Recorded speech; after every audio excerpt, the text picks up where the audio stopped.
नमस्कार। श्रीमद् भगवद गीता अध्याय 5 कर्म संन्यास योग।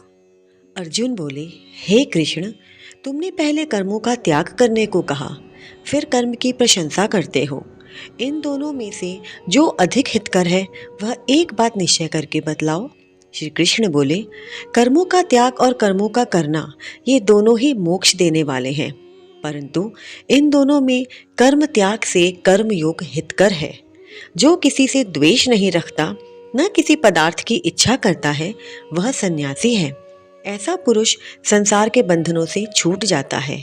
सांख्य और योग को मूर्ख लोग ही पृथक पृथक कहते हैं, पंडित नहीं कहते। जो इन दोनों में से एक में भी अच्छी तरह स्थित हो जाता है, उसको दोनों फल प्राप्त होता है। ज्ञान योगियों को जो स्थान मिलता है, वही कर्म योगियों को प्राप्त होता है। ज्ञान योग वह कर्म योग को एक ही है। कर्म योग के बिना संन्यास का प्राप्त होना दुस्तर है। कर्म करने वाले मुनिजन को ब्रह्म प्राप्त होने में विलंब नहीं होता।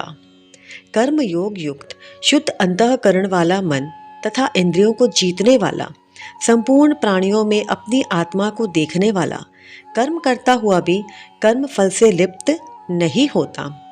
योग युक्त तत्ववेत्ता पुरुष देखते हैं, सुनते हैं, स्पर्श करते हैं, सूंघते हैं, खाते हैं, चलते हैं, श्वास लेते हैं, तो भी यह नहीं मानते हैं कि मैं कुछ नहीं करता। वे बोलते हैं, त्यागते हैं, ग्रहण करते हैं, परंतु यही मानते हैं कि मैं कुछ नहीं करता, और यह मन धारण करते हैं कि इंद्रियां ही अपने अपने विषयों में बरतती हैं। जो प्राणी ब्रह्म में अर्पण कर संग को त्याग कर कर्म करता है, वह पाप से लिप्त नहीं होता। जैसे कमल पत्र पर जल नहीं ठहरता। योगी जन शरीर से, मन से, बुद्धि से तथा इंद्रियों की आसक्ति से रहित होकर आत्मशुद्धि के निमित्त कर्म करते हैं। योग युक्त पुरुष कर्म फल त्याग कर मोक्ष रूप शांति का लाभ करता है, और जो योग रहित है वह कर्म की इच्छा के बंधन में पड़ जाता है। सब कार्यों को मन से त्याग करके प्राणी इस वन द्वार इंद्रियों की देह रूपी पुरी में न कुछ करता है और न करता हुआ आनंद पूर्वक रहता है। परमेश्वर किसी कर्म में प्रवृत्त नहीं करता, कर्म और कर्म फल को उत्पन्न नहीं करता। ये सब प्रवृत्ति द्वार होते हैं। परमेश्वर किसी के पुण्य तथा पाप को नहीं लेता।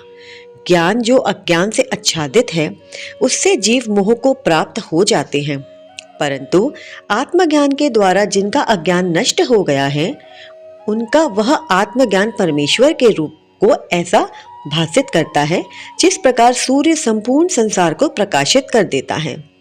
उसी परमात्मा में जिसकी बुद्धि स्थिर है और उसी में मन लगाते हैं, उसी में निष्ठा रखते हैं, और जो सदा उसी के ध्यान में लगे रहते हैं, ज्ञान द्वारा जिनके सब पाप नष्ट हो गए हैं, वे इस संसार में जन्मते नहीं। विद्या और विनय से संपन्न ब्राह्मण में, गाय में, कुत्ता में और चंडाल में पंडित जन की दृष्टि समान रहती है। जिसके मन में इस तरह की समानता उत्पन्न हो गई है, उन्होंने इस लोक में जन्म मरण रूप संसार को जीत लिया है, क्योंकि ब्रह्म निर्दोष और सर्वत्र समान है, इसलिए वे ब्रह्म को प्राप्त हो जाते हैं। जो प्रिय पदार्थ को पाकर प्रसन्न और अप्रिय को पाकर खिन्न नहीं होते, ऐसे स्थिर बुद्धि वाले मोह रहित ब्रह्मवेत्ता को ब्रह्म स्थिर जानो।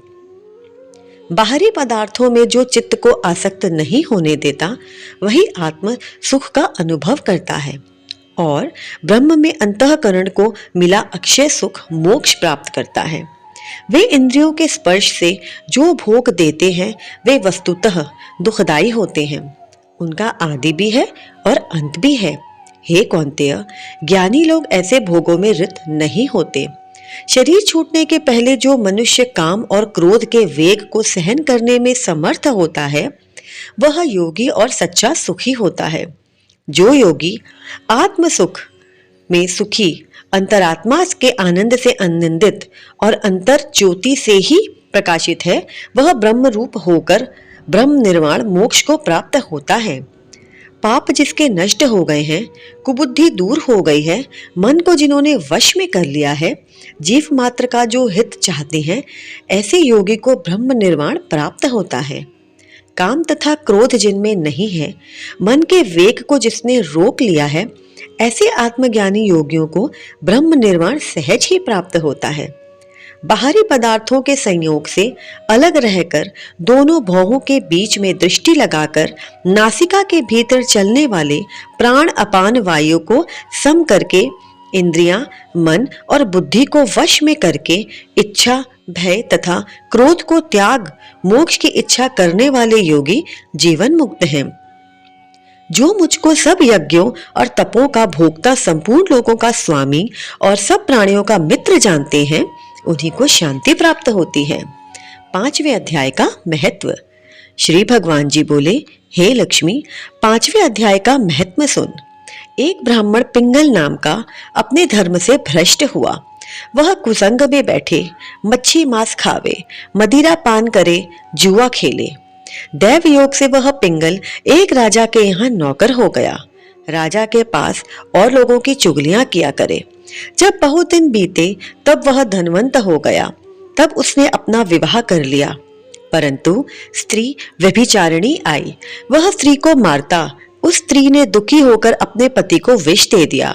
वह ब्राह्मण मर गया। उस ब्राह्मण ने गिद्ध का जन्म पाया। कुछ काल पीछे वह स्त्री भी मर गई। उसने तोते का जन्म पाया। वह एक तोते की स्त्री हुई। एक दिन उस तोती ने तोते से पूछा, हे तोते, तूने तोते का जन्म कैसे पाया? तोता बोला, हे तोती, मैं अपने पिछले जन्म की कथा सुनाता हूँ। मैं पिछले जन्म में ब्राह्मण था, अपने गुरु की बात नहीं मानता था। मुझको गुरुजी ने श्राप दिया, कहा, जा तू तोते का जन्म पावे। इस कारण तोते का जन्म पाया। अब तू कह, किस कारण से तोती हुई? उसने कहा, मैं पिछले जन्म में ब्राह्मणी थी। एक दिन मैंने पति को विष दे दिया और वह मर गया। तोते ने कहा, तू बुरी है जिसने अपने पति को विष दिया। एक दिन वह तोती वन में बैठी थी। वहां गिद्ध आया। तोती को उस गिद्ध ने पहचाना और वह गिद्ध तोती को मारने चला। आगे आगे तोती, पीछे पीछे गिद्ध। जाते जाते तोती एक शमशान भूमि में थककर गिर पड़ी। वहां एक साधु का दाह हुआ था। साधु की खोपड़ी का वर्ष से भरी हुई थी। वह उस वर्षा के जल में गिर पड़ी।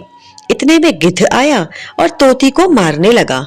उस खोपड़ी के जल के साथ उसकी देह धोई गई और दोनों आपस में लड़ते लड़ते मर गए और अधम देही से छूटकर देव देही पाई विमान आए, जिन पर बैठकर दोनों बैकुंठ धाम को गए। वह खोपड़ी एक साधु की थी जो गीता के 5वें अध्याय का पाठ करता था। वह परम पवित्र था। उसके जल से दोनों पवित्र हो गए। जो प्राणी श्री गंगा जी का स्नान करके श्री गीता जी का पाठ करते हैं, वह सीधा बैकुंठ को जाते हैं। 5वां अध्याय समाप्त। नमस्कार।